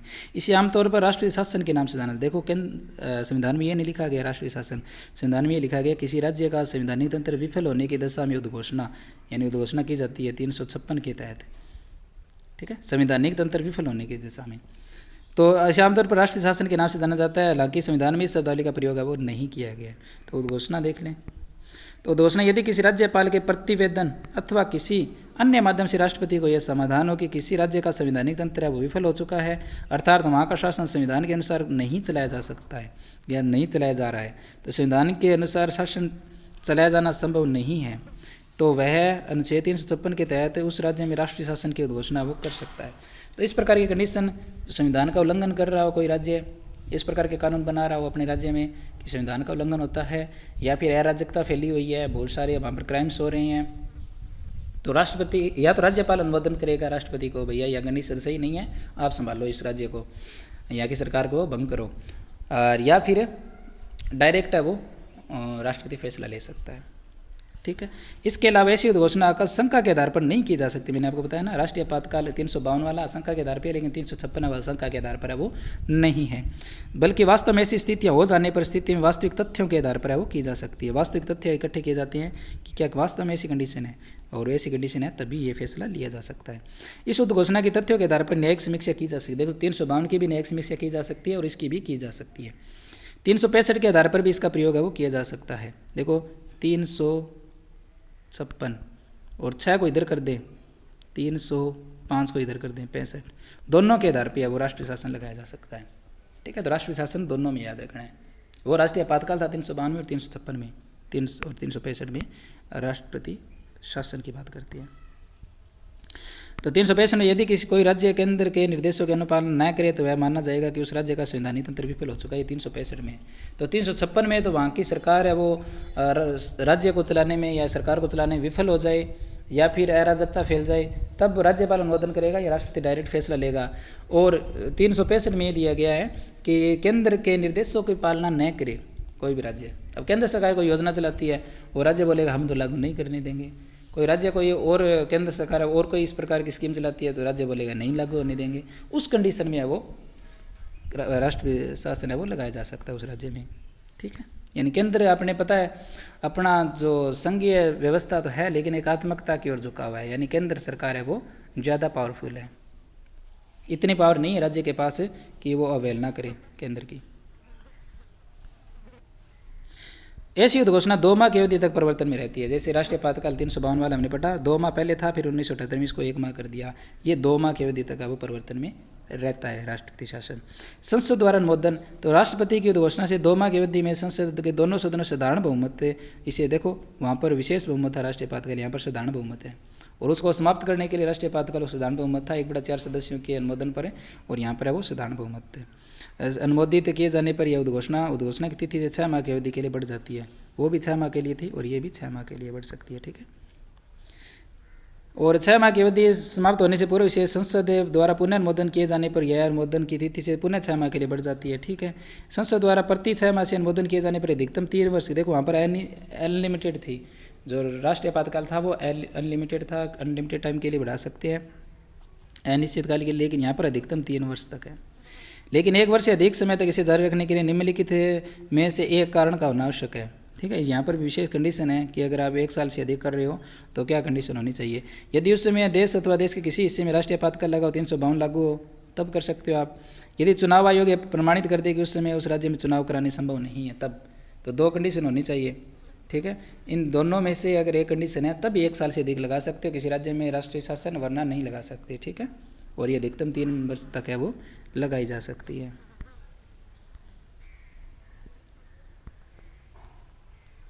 चलो क्लास तो बड़ी होगी पर कोई बात नहीं, कंप्लीट होनी चाहिए। फिर 3 वर्ष से अधिक अवधि तक इसे जारी रखने तो संविधान संशोधन करना पड़ता है। जैसे कि पंजाब राज्य में 64, 67, 68 में संविधान संशोधन करके 5 वर्ष तक की अवधि तक लागू किया था, ठीक है। तो अधिकतम 5 वर्ष तक लागू किया गया था पंजाब में राष्ट्रीय शासन, ठीक है। याद रखना आपको कि इसको अधिकतम संविधान में तो लिखा गया 3 वर्ष तक ही लागू किया जा सकता है, लेकिन अगर और भी ज़्यादा लगाना हो, वहाँ पर की स्थिति नहीं सुधर रही है, तो संशोधन करना पड़ता है, संविधान संशोधन करना पड़ता है, ठीक है। समाप्ति राष्ट्रपति द्वारा इसे समाप्त किए जाने की घोषणा से या संसद द्वारा इसे अनुमोदित न किए जाने पर वो समाप्त हो जाता है। तो वो तो अनिश्चित काल के लिए था, ये अधिकतम 3 वर्ष के लिए, 1 साल के लिए है, लेकिन 1 साल से अधिक के लिए करना है तो 2 कंडीशन है वो होनी चाहिए, या तो राष्ट्रीय आपातकाल लगाओ या फिर राज्य निर्वाचन आयोग हाथ खड़े कर दे कि हम चुनाव नहीं करवा सकते। प्रभाव देखते हैं। इस घोषणा की दशा में उस राज्य की कार्यपालिका शक्तियां का प्रयोग राष्ट्रपति स्वयं अथवा अन्य किसी पदाधिकारी के माध्यम से करता है।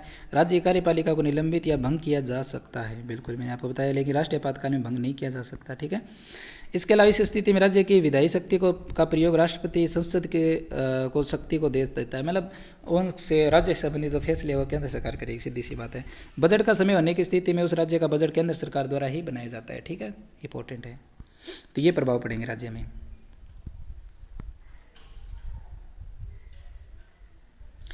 फिर एसआर बॉम्बे विवाद 1994 में आया था, ये इंपॉर्टेंट है कि चूंकि अब तक अनुच्छेद 356 का दुरुपयोग बहुत ज़्यादा किया गया था, सर्वोच्च न्यायालय ने एसआर बॉम्बे विवाद 1994 में अनुच्छेद 356 का दुरुपयोग रोकने तो इस संबंध में निम्नलिखित दिशा निर्देश जारी किए थे।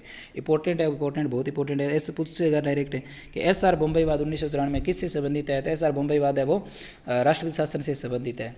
राष्ट्रीय शासन है वो जो जब मर्जी किसी राज्य केंद्र सरकार को ये लग रहा था ना कि हमारी ओपोजिशन की सरकार है और ये हमारा कहना नहीं मान रही है, हमारे खिलाफ चल रही है या ज़्यादा पावरफुल बनने की कोशिश कर रही है, तो वहाँ पर राष्ट्रपति शासन है वो लगा दिया जाता था। इसका दुरुपयोग हो रहा था। तो सर बॉम्बे विवाद 1994 में ये कुछ फैसले लिए गए सुप्रीम कोर्ट द्वारा, क्या क्या है। तो अनुच्छेद 356 का प्रयोग केवल अंतिम विकल्प के रूप में किया जाए, डायरेक्ट नहीं कर सकते, अंतिम विकल्प में बिल्कुल समझाइश करने के बाद भी नहीं मान रहे हैं तो उसके बाद इसका प्रयोग आशंका के आधार पर बिल्कुल नहीं किया जा सकता। राष्ट्रीय आपातकाल किया जा सकता लेकिन ये नहीं किया जा सकता। फिर तथ्यों के आधार पर इसकी न्यायिक समीक्षा बिल्कुल की जा सकती है, उसकी भी की जा सकती है और इसकी भी की जा सकती है। इस आधार पर कि किसी राज्य में इसका प्रयोग नहीं किया जा सकता कि लोकसभा चुनाव में उस राज्य का सत्ताधारी दल अपना जनार्दन खो चुका है, क्योंकि किसी राज्य के जनार्दन का निर्धारण लोकसभा के चुनाव से वो नहीं किया जा सकता। तो मतलब बेसिक सी बात है, अगर ऐसे मान लो कि लोकसभा में वो किसी एक पार्टी के वो सदस्य कम है, तो इसका मतलब, या फिर ऐसे मान लो कि बहुमत की सरकार है अभी और अल्पमत में आ गई वो सरकार, तो उसका मतलब ये नहीं कि वहाँ पर किसी राज्य में यहाँ पे वो उस पार्टी की सरकार हटा दो। ऐसी उद्घोषणा वैध पाए जाने की स्थिति में उस राज्य के में यथापूर्ण स्थिति है स्थापित की जा सकती है। मान लो किसी राज्य में राज्यपाल राष्ट्रपति शासन है वो लग गया, तो वहाँ की जो सरकार है वो कोर्ट में जाएगी और अगर वहाँ पर बोले कि यहाँ वास्तव में ऐसी कंडीशन नहीं थी और ज़बरदस्ती लगाया गया तो वो न्यायिक समीक्षा की जाएगी और उस पर फिर वापस अब सरकार बहाल हो जाएगी। इसके अलावा पंथ निरपेक्षता संविधान के मूल ढांचे का हिस्सा है, ठीक है। अतः यदि कोई राज्य सरकार पंथ निरपेक्षता के तत्व की रक्षा करने में असमर्थ है, इस आधार पर उस राज्य में राष्ट्रीय शासन लगाया जा सकता है। पंथ निरपेक्षता मतलब है हमारे जो देश का वास्तविक रूप में कोई वो धर्म नहीं होगा, हम सभी धर्मों को समान रूप से मानेंगे। तो ये कह रहा है कि पंथ निरपेक्षता का उल्लंघन करता है, इस प्रकार का कानून बना रही है, किसी विशेष धर्म को विशेष फायदा पहुँचा रहा है हैं। तो इस मतलब जैसे जो अल्पसंख्यक वगैरह के लिए होते हैं ना विशेष अधिकार, वो अलग चीज़ है, लेकिन इस प्रकार के कोई बना दिए जो पंथ निरपेक्षता का उल्लंघन कर रहे हैं। या फिर ऐसे मान लो कि सरकार है वो अपने फंड से किसी मंदिर का, मस्जिद का, गुरुद्वारे का निर्माण कर रही है ना, लोगों का पैसा लग रहा है वहाँ पर, तो सरकार तो इसमें भाग नहीं ले सकती। तो इस प्रकार की कंडीशन है तो वहाँ पंथ निरपेक्षता का उल्लंघन माना जाता है। प्रयोग 356 का सर्वप्रथम प्रयोग पंजाब में किया गया था 1951 में। सर्वाधिक बार प्रयोग मणिपुर में किया गया। इंपॉर्टेंट है, देखो सर्वाधिक लंबा वो भी पंजाब में था। सबसे ज़्यादा प्रयोग पूछे मणिपुर में, और सर्वाधिक अवधि तक पंजाब में हमने पढ़ी थी 5 वर्ष, न्यूनतम अवधि तक कर्नाटक में 7 दिन तक। इसके अलावा 356 का सर्वाधिक प्रयोग करने वाली प्रधानमंत्री इंदिरा गांधी थी, 50 बार इसका प्रयोग है वो किया था, सबसे पावरफुल प्रधानमंत्री मानते हैं ना। इसके अलावा राजस्थान में जो राष्ट्रपति शासन लगा वो 4 बार लगा है, आपको पता ही है। 67 में लगा था, फिर 77 में, फिर 80 में और 92, 93 में, याद रखना है ना। तो 67, 77, 80, 92, 93 ये भी पूछते हैं कि इस टाइम राज्यपाल कौन थे और मुख्यमंत्री कौन थे। तो सिन्हा जी थे और फिर हुकुम सिंह जी को बनाया गया था। मोहनलाल सुखाड़ी जी उस टाइम मुख्यमंत्री थे। दूसरी बार 77 में लगा था, वेदपाल त्यागी जी थे, रघुकुल तिलक जी को बनाया गया बाद में, हरिदेव जोशी जी है वो फिर उस टाइम मुख्यमंत्री थे। फिर 1980 में रघुकुल तिलक जी और राष्ट्रपति मुख्य राज्यपाल थे, मैं राष्ट्रपति बोल रहा हूँ, राज्यपाल थे वो, और भैरव सिंह शेखावत जी है वो मुख्यमंत्री थे। फिर बाद में लगा था 92, 93 में जो बाबरी मस्जिद वाला कांड था ना, तो उसमें चन्ना रेड्डी जी थे राज्यपाल, और फिर बलिराम भगत जी को बनाया गया, और शेखावत जी है वो अपने मुख्यमंत्री थे। क्वेश्चन क्या पूछते, क्वेश्चन ये पूछते हैं कौन से राज्यपाल थे जिनके काल में राष्ट्रीय शासन लगा भी और घटा भी, तो वो थे तिलक जी, ठीक है। यहाँ पर इनके टाइम में लगा था और यहाँ पर इनके टाइम में हटा था। और फिर पूछते हैं कौन से जो मुख्यमंत्री थे जिनके टाइम में 2 बार राष्ट्रपति शासन है वो लगा था, शेखावत जी, ठीक है।